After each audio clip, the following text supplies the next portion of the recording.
आज़ादी के 75 साल के बाद सीधा हिंदुस्तान के साथ कश्मीर जुड़ा, वो भी रेल लिंक के थ्रू। और पीएम मोदी ने रेल को आज इनॉग्रेट किया। मेरे साथ भाजपा के सीनियर नेता रविंद्र रैना जी बात करने के लिए आपका बहुत बहुत शुक्रिया टाइम देने के लिए। शुक्रिया, बहुत बहुत शुक्रिया। किस तरह देखते हैं आज़ादी के 75 साल हुए, पहली बार कश्मीर हिंदुस्तान से जुड़ रहा है रेलवे के थ्रू, किस तरह देखते हैं इस ऐतिहासिक कदम को आप? 6 जून का दिन तारीख में गोल्डन वर्ड्स के साथ लिखा जाएगा, जब कश्मीर घाटी पूरे हिंदुस्तान के साथ रेल मार्ग से जुड़ गई। रेल कनेक्टिविटी पूरे हिंदुस्तान की कश्मीर के साथ, और कश्मीर का कनेक्शन रेलवे के ज़रिए पूरे हिंदुस्तान के साथ हो गया। ये बहुत बड़ा दिन है। इसके लिए बहुत दशकों तक मेहनत लगी।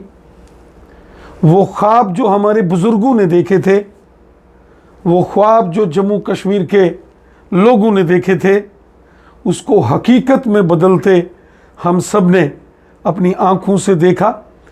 और हम इसके लिए शुक्रगुजार हैं हमारे मुल्क के प्राइम मिनिस्टर जनाब नरेंद्र मोदी साहब, जो खुद यहाँ आए और जिन्होंने इस सारे प्रोजेक्ट का इनॉग्रेशन किया। और साथ ही साथ 46,000 करोड़ के और बड़े प्रोजेक्ट्स को भी मोदी साहब ने इनॉग्रेट किया। लेकिन रेल कनेक्टिविटी बहुत इम्पॉर्टेंट है। यहाँ पूरे मुल्क के लोग हवाई जहाज़ से सफ़र करके कश्मीर पहुँचते थे, या बाई रोड। कभी रास्ते बंद होते थे, कभी मौसम ख़राब हो जाता था, हवाई जहाज़ के जो है किराए बहुत बढ़ा दिए जाते थे। लेकिन जब रेल कनेक्टिविटी कश्मीर वादी को जोड़ने वाली पूरे मुल्क के साथ 12 महीने चलती रहेगी, तो किसी को स्विट्ज़रलैंड, किसी को यूरोप, अमेरिका, जापान जाने की ज़रूरत नहीं है। लेकिन कई लोग, सारे नज़ारे आपको हिंदुस्तान में नज़र आएंगे, कश्मीर में नज़र आएंगे। और दूसरी बात, केवल आवाम को तो इसका फ़ायदा है ही है, ज़बरदस्त फ़ायदा है। जो कश्मीर का बिजनेसमैन है, जो फ्रूट ग्रोअर्स हैं, जो वहाँ फल और मेवे, एप्पल फ्रूट्स होता है, या जो बाकी के बादाम, अखरोट, जितने भी चेरी, तो कई बार ट्रक्स बाई रोड जाते समय बहुत सारा फ्रूट्स नुकसान होता है, ख़राब होता है।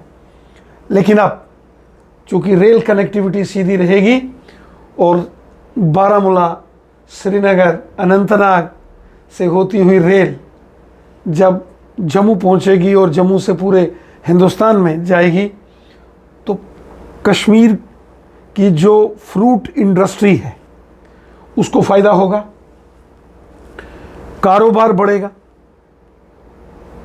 अच्छे रेट्स मिलेंगे।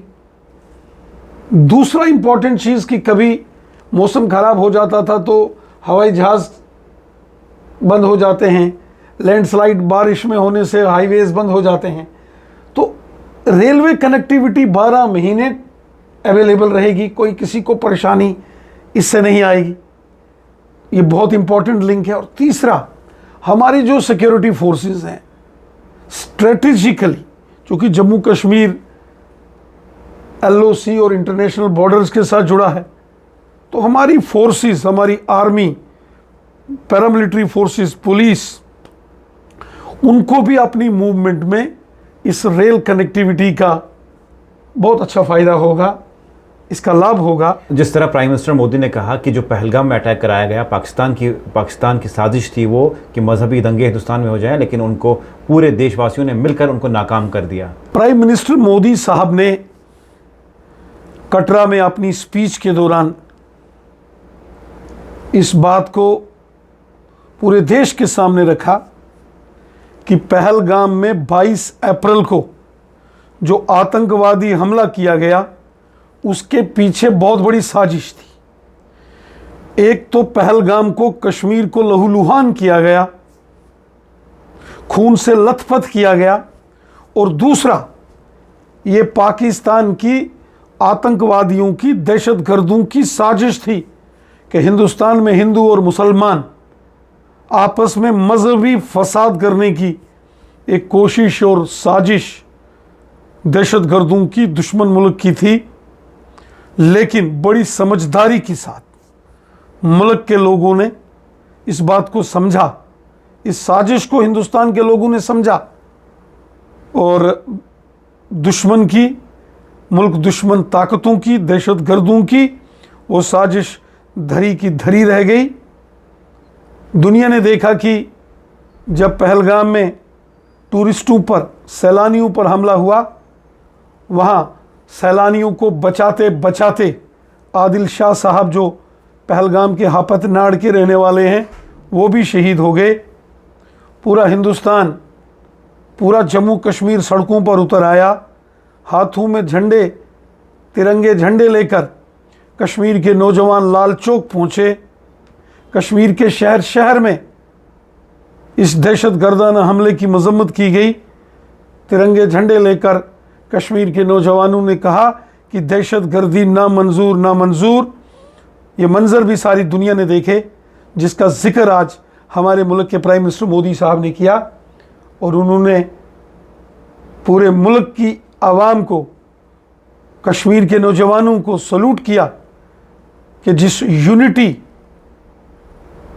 को लोगों ने कायम रखा, मजहबी भाईचारा लोगों ने पहलगाम के दहशतगर्दाना हमले के बाद कायम रखा, यही वतन परस्ती, यही हुब्बुल वतनी है, यही अपनी मादरे वतन, अपनी मातृभूमि के प्रति हम सबका कर्तव्य है, हमारी जिम्मेवारी है कि अपना देश एकजुट रहना चाहिए और देश को बांटने की कोई भी साजिश दुश्मन की हमने मिलकर कभी कामयाब नहीं होने देनी।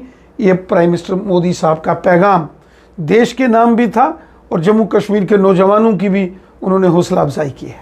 लेकिन वहीं से आपको एक सीएम उमर ने पैगाम दिया, मोदी साहब से कहा कि जब मैं 2014 में सीएम था और जो मनोज सिन्हा थे वो सेंटर के रेलवे मंत्री थे, आज वो प्रमोट हो गए, एलजी बने हैं और सीएम साहब डिमोट होके यूटी के सीएम बने हैं, उनने एक इमोशनल अपील की कि हमें रियासत का दर्जा बहाल किया जाए। Honourable chief minister Omar Abdullah साहब भी उस वक़्त वहाँ मौजूद थे जब रेलवे का ये प्रोजेक्ट, रेल कनेक्टिविटी कश्मीर से कन्याकुमारी तक, जब इसको इनॉग्रेशन किया गया और अपनी तकरीर में उमर साहब ने अपनी बात रखी है। अब मैं इस पर कोई ज़्यादा बयानबाजी नहीं करूँगा, उन्होंने अपनी बात रखी है और प्राइम मिनिस्टर साहब ने भी अपनी स्पीच में कहा है कि हिंदुस्तान के खजाने जम्मू कश्मीर की डेवलपमेंट के लिए जैसे पहले खुले थे उसी तरह आगे भी खुले रहेंगे। कश्मीर में, जम्मू में, बॉर्डर के एरियाज़ में अच्छी डेवलपमेंट हो, रोज़गार के नए साधन तैयार किए जाएंगे। लेकिन मुझे ये बताइए कि जम्मू के लोग कहते हैं कि जब ट्रेन कश्मीर गई अब सीधा, उससे जम्मू में जो टूरिस्ट का फुटफॉल था वो बहुत कम होगा, तो क्या आपको लगता है कि जम्मू में कोई बिजनेस इकॉनमी में फ़र्क पड़ सकता है? जम्मू में भी जो है टूरिज़्म के नए डेस्टिनेशंस डेवलप किए जा रहे हैं। बॉर्डर टूरिज़्म, सुचेतगढ़ में हर शनिवार और एतवार को बीएसएफ द्वारा जो वहाँ कार्यक्रम किए जाते हैं, जैसे अटारी बागा बॉर्डर पर होते थे, उसी प्रकार यहाँ बीएसएफ द्वारा किए जाते हैं। इसी प्रकार Shri Mata Vaishno Devi ji, Jammu Amritsar Katra express highways, ring roads, multiple चीज़ें यहाँ तैयार हो रही हैं और भी जो फैसले लेने की ज़रूरत होगी यकीनन लिए जाएंगे। जम्मू के लोग जो हैं वो बड़े देशभक्त लोग हैं, हमेशा देश का झंडा, तिरंगा झंडा बड़ी शान से जम्मू के देशभक्त लोगों ने बुलंद रखा है और जम्मू के हितों का ध्यान रखना ये हमारी सरकार की प्रायोरिटी है। चलिए, बहुत बहुत शुक्रिया। मेरे साथ बात करने के लिए थे भाजपा के सीनियर नेता रविंद्र रैना जी। जिस तरह से ऐतिहासिक फैसला था, इस ऐतिहासिक डिसीजन था कश्मीर को पूरी हिंदुस्तान के साथ रेल लिंक के साथ जोड़ना। उस सब पे बातचीत की और एक उमर अब्दुल्ला साहब ने बड़ी इमोशनल अपील की पीएम मोदी से कि रियासत का दर्जा बहाल कर दिया जाए, क्योंकि हमें डिमोट कर दिया गया और जो आपके कैबिनेट मंत्री थे उनको प्रमोट करके और जम्मू कश्मीर को जल्द से जल्द रियासत का दर्जा बहाल किया जाए। इन्होंने क्या कुछ कहा, किस हद तक आप सहमत हैं, कमेंट सेक्शन में ज़रूर लिखिएगा।